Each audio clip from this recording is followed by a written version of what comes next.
اعوذ باللہ من الشیطان الرجیم بسم اللہ الرحمن الرحیم۔ ناظرین، اولیاء اللہ اپنی نیک صحبت اور پیاری نصیحتوں سے انسانوں کو راہ راست پر لا کر ان کی زندگیوں کو بدل کر رکھ دیتے ہیں۔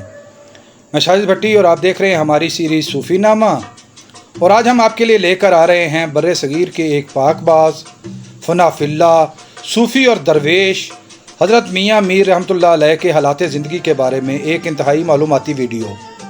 اس ویڈیو میں ہم جانیں گے کہ حضرت میاں میر کون تھے، آپ کا شجرہ نسب کیا ہے، آپ کب لاہور تشریف لائے، آپ کی زندگی کے اہم واقعات کیا ہیں، حضرت میاں میر رحمۃ اللہ علیہ کی تعلیمات کیا ہیں، اور کیوں سکھ حضرت میاں میر رحمۃ اللہ علیہ کو انتہائی عزت اور محبت کی نگاہ سے دیکھتے ہیں۔ اگر یہ ویڈیو آپ کو پسند آ رہی ہے تو اس کو لائک کیجئے، شیئر کیجئے اور مزید معلوماتی ویڈیوز حاصل کرنے کے لیے چینل کو سبسکرائب کر لیجئے اور بیل آئیکن کو دبائیے۔ ناظرین، لاہور کی دھرتی کے ایک عظیم صوفی بزرگ حضرت میاں میر سرکار رحمۃ اللہ علیہ ایک ایسے اللہ والے جن سے نہ صرف مسلمان بلکہ سکھ بھی انتہائی عقیدت اور محبت رکھتے ہیں، وہ درویش جن کی چوکھٹ پر سلطانوں کی لائن لگی رہتی تھی مگر آپ نظر انداز فرماتے تھے۔ آپ مغل شہزادے دارا شکوہ کے بھی روحانی استاد تھے۔ حضرت میاں میر سرکار رحمۃ اللہ علیہ کا اصل نام میر محمد تھا، جبکہ آپ زمانے میں پیر لاہوری، میاں جیو، بالا پیر اور شاہ پیر کے ناموں سے بھی مشہور ہیں۔ حضرت میاں میر رحمۃ اللہ علیہ 11 اگست 1550 عیسوی کو سیون شریف سندھ میں پیدا ہوئے۔ اس زمانے میں اس خطے کو سیوستان کہا جاتا تھا۔ آپ کے والد گرامی کا انتقال آپ کی 7 سال کی عمر میں ہو گیا۔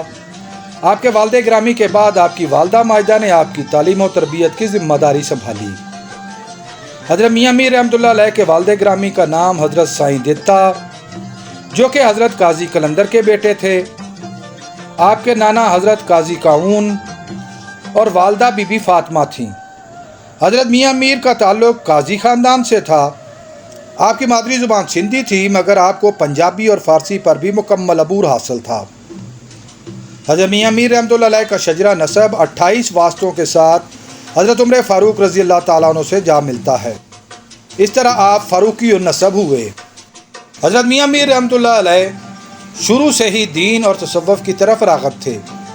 آپ نے ابتدائی عمر میں ہی سندھ کے مشہور صوفی بزرگ حضرت شیخ خضر سیستانی رحمۃ اللہ علیہ کے دستے اقدس پر بیعت کر لی۔ آپ کا سلسلہ طریقت قادریہ تھا۔ حضرت میاں میر رحمۃ اللہ علیہ کی ہمشیرہ جمال خاتون خود بھی بہت بڑی ولیہ تھیں اور آپ سیون شریف میں مقیم تھیں۔ حضرت میاں میر رحمۃ اللہ علیہ نے 25 سال کی عمر میں سن 1575 عیسوی کو اپنے پیر و مرشد کی اجازت سے لاہور کی طرف ہجرت کی اور آپ نے موجودہ باغبان پورہ کے قریب اپنا پڑاؤ ڈالا۔ آپ نے لاہور میں اپنے سلسلہ تعلیم کو جاری رکھا۔ حضرت مولانا سعد اللہ، حضرت نعمت اللہ لاہوری اور حضرت مفتی عبدالسلام آپ کے اساتذہ میں شامل ہیں۔ حضرت شیخ محب اللہ الہ آبادی اور عبدالسلام آپ کے ساتھی طالب علم تھے۔ حضرت میاں میر رحمۃ اللہ علیہ تقوی، توکل اللہ اور استغنا کے اوصاف کے حامل تھے۔ آپ نے ساری زندگی مال و اسباب کو جمع نہ کیا بلکہ جو کچھ بھی حاصل ہوتا وہ عوام کی فلاح اور دین کی اشاعت پر خرچ کر دیتے۔ پیر و مرشد کی اجازت کے بعد آپ نے سلسلہ بیعت کو آگے بڑھایا تو لوگوں کی بڑی تعداد آپ کے دستے اقدس پر بیعت کرنے کے لیے پہنچ گئی اور بہت جلدی آپ کے روحانی مقام و مرتبہ کے چرچے پورے لاہور میں ہونے لگے۔ حضرت میاں میر رحمۃ اللہ علیہ کا یہ خاصہ تھا کہ آپ جو بھی دعا فرماتے وہ ضرور اللہ تعالیٰ کی بارگاہ میں قبولیت پاتی تھی۔ حضرت میاں میر رحمۃ اللہ علیہ سنجیدہ مزاج، خوش خلق اور شریعت کے پابند صوفی بزرگ تھے۔ آپ اپنے مریدوں کی خاص نگرانی فرماتے اور خلاف شریعت کسی بھی کام پر ان کی اصلاح اور سرزنش فرماتے تھے۔ ایک مرتبہ آپ نے اپنے مریدوں کو نصیحت فرماتے ہوئے کہا کہ دیکھو، تم میری ہڈیاں نہ بیچنے لگ جانا اور نہ ہی میری قبر پر دوسروں کی طرح دکان کھول لینا۔ ایک دفعہ شاہ جہاں کا بڑا بیٹا شہزادہ دارا شکوہ شدید بیمار ہو کر بستر سے لگ گیا۔ کئی روز کے بخار نے اسے نڈھال کر دیا۔ شہنشاہ بہت پریشان تھا۔ شاہی طبیب بالکل لاچار اور بے بس ہو چکے تھے۔ پھر کسی نے شہنشاہ ہمایوں کو بتایا کہ لاہور میں ایک درویش ہیں، آپ ان سے رابطہ کریں، وہ ضرور شہزادے کو صحت یاب کر دیں گے۔ شاہجہاں نے فوری طور پر تیز گھڑ سوار ارکارے لاہور کے لیے روانہ کیے اور حکم دیا کہ اس درویش کو دربار میں پیش کیا جائے۔ جب اہلکار لاہور حضرت میاں میر رحمۃ اللہ علیہ کے آستانے پر پہنچے اور عرض کی کہ بادشاہ سلامت شہزادے کے علاج کے لیے آپ کو یاد فرما رہے ہیں اور دربار میں طلب کیا ہے، تو حضرت میاں میر رحمۃ اللہ علیہ نے جواب دیا کہ میں تو کوئی طبیب نہیں ہوں جو شہزادے کا علاج کر سکوں، تم لوگ اسے کسی طبیب کے پاس لے جاؤ۔ اس پر اہلکاروں نے عرض کی کہ حضرت بادشاہ سلامت آپ سے شہزادے کی صحت یابی کے لیے دعا کروانا چاہتے ہیں۔ آپ نے فرمایا کہ دعا تو ہم ہر وقت کرتے رہتے ہیں، اگر دعا کروانا مقصود ہے اور اسی سے ان کو اطمینان ہو تو شہزادے کو لے کر لاہور آ جائیں، ہم فقیروں کا محلہ سے کوئی تعلق نہیں۔ اہلکار واپس چلے گئے، تمام احوال بادشاہ کو سنایا تو شاہجہاں اور ملکہ ممتاز محل شہزادے کو لے کر فوری طور پر لاہور کے لیے روانہ ہوئیں۔ حضرت میاں میر رحمۃ اللہ علیہ نے سب سے پہلے شہزادے کی خیریت پوچھی اور کہا کہ شہزادے اٹھو۔ شہزادے نے کہا کہ حضرت مجھ سے تو کروٹ بدلنا بھی محال ہے۔ اس پر آپ نے فرمایا کہ چلو میں سہارا دیتا ہوں، تم اٹھو۔ پھر آپ نے شہزادے کی کمر پر ہاتھ رکھ کر سہارا دیا تو کئی ہفتوں سے ہل نہ سکنے والا شہزادہ اٹھ بیٹھا۔ آپ نے اپنے استعمال کے مٹی کے پیالے میں پانی دم کر کے شہزادوں کو دیا اور فرمایا کہ اسے پیو اور آرام کرو۔ شاہجہاں اور ملکہ ممتاز نے کئی روز تک خانقاہ پر ہی قیام کیا، وہ عام زائرین کے ساتھ لنگر سے کھانا کھاتے۔ دوسری طرف حضرت میاں میر رحمۃ اللہ علیہ روزانہ شہزادے کو پانی دم کر کے پلاتے رہے اور آخر شہزادہ مکمل صحت یاب ہو گیا۔ شہنشاہ نے جاتے ہوئے 70 تشتریاں جواہرات اور اشرفیوں کی حضرت میاں میر رحمۃ اللہ علیہ کو پیش کیں۔ آپ نے وہ اشرفیاں لینے سے انکار کر دیا اور کہا کہ ہم فقیروں کو دولت کی حاجت نہیں ہوتی۔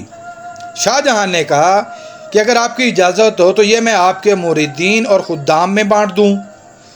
حضرت میاں میر رحمۃ اللہ علیہ نے فرمایا کہ جو چیز میں اپنے لیے پسند نہیں کرتا وہ ان کے لیے کیوں پسند کروں گا۔ شہنشاہ نے عرض کی حضور کوئی تو خدمت کا موقع دیں، جس پر آپ نے فرمایا کہ بس ایک کام کرنا، آئندہ ہم فقیروں کو دربار میں نہ بلانا، ہمارا شاہی محلہ سے کوئی واسطہ نہیں اور ہمیں تنہا ہی رہنے دو۔ بادشاہ نے معذرت بھی کی اور پھر روانہ ہو گیا۔ اس کے بعد شہزادہ دارالشکوہ کا آپ کے ساتھ ایک خصوصی تعلق بن گیا اور وہ آپ سے روحانی تربیت اور فیض بھی لیتا رہا۔ مغل دور میں اسلامی عقائد پر بہت حملے ہو رہے تھے، خاص طور پر شہنشاہ اکبر کے زمانے میں یہ حملے بہت زوروں پر تھے۔ اس دور میں حضرت میاں میر رحمۃ اللہ علیہ اور آپ کے خلفاء نے اسلامی عقائد کی حفاظت کے لیے بہت کام کیا۔ حضرت میاں میر رحمۃ اللہ علیہ کے آستانے پر مغل سلطانوں میں شاہجہاں، جہانگیر، شہزادہ دارالشکوہ، شہزادہ شہریار اور شہنشاہ اورنگزیب عالمگیر حاضری دیتے رہے۔ ناظرین، مسلمانوں کے علاوہ سکھ بھی حضرت میاں میر رحمۃ اللہ علیہ کی بہت تعظیم فرماتے تھے اور بہت زیادہ محبت کرتے۔ سکھوں کے گرو ارجن دیو جی، جنہوں نے سکھوں کی مذہبی کتاب گرو گرنتھ صاحب تحریر کی، وہ حضرت میاں میر سرکار رحمۃ اللہ علیہ سے بہت زیادہ محبت کرتے تھے۔ 1588 عیسوی میں جب ارجن دیو جی نے امرتسر میں گردوارہ دربار صاحب، جسے آج دنیا گولڈن ٹیمپل کے نام سے جانتی ہے، اس کی بنیاد رکھنے کا فیصلہ کیا تو گرو ارجن دیو لاہور تشریف لائے اور حضرت میاں میر رحمۃ اللہ علیہ کو اس گرودوارے کی سنگ بنیاد رکھنے کی دعوت دی۔ حضرت میاں میر سرکار رحمۃ اللہ علیہ نے دعوت قبول فرمائی اور پھر امرتسر جا کر گردوارہ دربار صاحب کی پہلی اینٹ رکھی۔ اس کے بعد مہاراجہ رنجیت سنگھ بھی اپنے دور اقتدار میں حضرت میاں میر رحمۃ اللہ علیہ کے مزار اقدس پر باقاعدگی سے حاضری دیتا رہا۔ حضرت میاں میر رحمۃ اللہ علیہ فنا فی اللہ خلوت نشین صوفی بزرگ تھے۔ آپ دنیا سے الگ تھلگ رہنا پسند فرماتے تھے۔ آپ کا لباس فقیروں اور درویشوں والا ہوتا۔ آپ زیادہ تر سر پر سفید دستار اور تن پر کھدر کا کرتا پہنتے تھے اور دولت مندوں اور صاحبان اقتدار سے دوری پسند کرتے تھے۔ ایک دفعہ شہنشاہ جہانگیر آپ کے دربار میں حاضر ہوا اور دکن کی مہم کی کامیابی کے لیے دعا فرمانے کے لیے عرض کی۔ اسی دوران دربار میں ایک شخص حاضر ہوا اور اشرفیوں کی ایک تھیلی حضرت میاں میر سرکار رحمتہ اللہ علیہ کو پیش کی۔ آپ نے وہ اشرفیاں لینے سے انکار کر دیا اور فرمایا کہ مجلس میں سب سے غریب آدمی کو دے دو۔ اس شخص نے آپ کے خلفاء اور مریدین میں سب کو وہ اشرفیاں دینے کی کوشش کی، مگر سب نے انکار کر دیا۔ اس کے بعد حضرت میاں میر سرکار رحمتہ اللہ علیہ نے شہنشاہ جہانگیر کی طرف اشارہ کرتے ہوئے کہا کہ اس نوجوان کو دے دو، یہ سب سے غریب ہے، دلی کا تخت ہونے کے باوجود دکن پر قبضہ کرنا چاہتا ہے، اس کی ہوس ہے کہ پوری ہی نہیں ہو رہی۔ جہانگیر کو آپ کی اس بات نے بہت پشیمان کیا اور وہ آپ سے معافی مانگنے لگا۔ حضرت میاں میر رحمتہ اللہ علیہ سرکار کچھ عرصہ سرہند میں بھی قیام پذیر رہے اور حاجی نعمت اللہ سرہندی رحمتہ اللہ علیہ سے روحانی فیض بھی پایا۔ اس کے بعد آپ واپس لاہور تشریف لے آئے۔ آپ کے قریبی مریدین اور خلفاء میں میاں نتھا دیوان، حاجی معلیٰ سرہندی، ملا حامد گجر، ملا روحی المعروف ابراہیم، ملا خواجہ کلام، حاجی صالح کشمیری، ملا عبدالغفور، شیخ اسماعیل، قاضی عیسیٰ اور ملا محمد بدخشنی کے نام انتہائی نمایاں ہیں۔ حضرت میاں میر رحمتہ اللہ علیہ اپنے اقوال حسنہ میں ارشاد فرماتے ہیں کہ بازاروں اور گزرگاہوں میں اکیلے چلا کرو تاکہ یاد الہی میں مشغول رہ سکو۔ آپ مزید فرماتے ہیں کہ دل سے جاہ کی محبت نکال دینا سب سے بڑا مجاہدہ ہے۔ ایک اور مقام پر آپ نے فرمایا کہ اولیاء اللہ کی دائمی زندگی نفس کی موت سے شروع ہوتی ہے۔ آپ فرماتے ہیں کہ سلوک کے مرتبوں میں سب سے پہلا مرتبہ شریعت ہے۔ حضرت میاں میر رحمتہ اللہ علیہ کا وصال مبارک 22 اگست سن 1635 عیسوی کو لاہور میں ہوا۔ آپ لاہور میں دھرم پورہ کے قریب علاقہ ہاشم پورہ میں دفن ہوئے، جسے آج کل میاں میر کے نام سے پکارا جاتا ہے۔ اسی مقام پر آپ کے مزار شریف کی تعمیر اورنگزیب کے زمانے میں ہوئی اور اس نے اس کے ساتھ ہی سرخ پتھروں سے خوبصورت مسجد بھی یہاں تعمیر کروائی۔ حضرت میاں میر رحمتہ اللہ علیہ کی اپنی کوئی نرینہ اولاد نہ تھی، اس لیے دارا شکوہ نے سیون شریف سے آپ کی بہن بی بی جمال خاتون کے بیٹے حضرت محمد شریف رحمتہ اللہ علیہ کو بلا کر سجادہ نشین مقرر کیا۔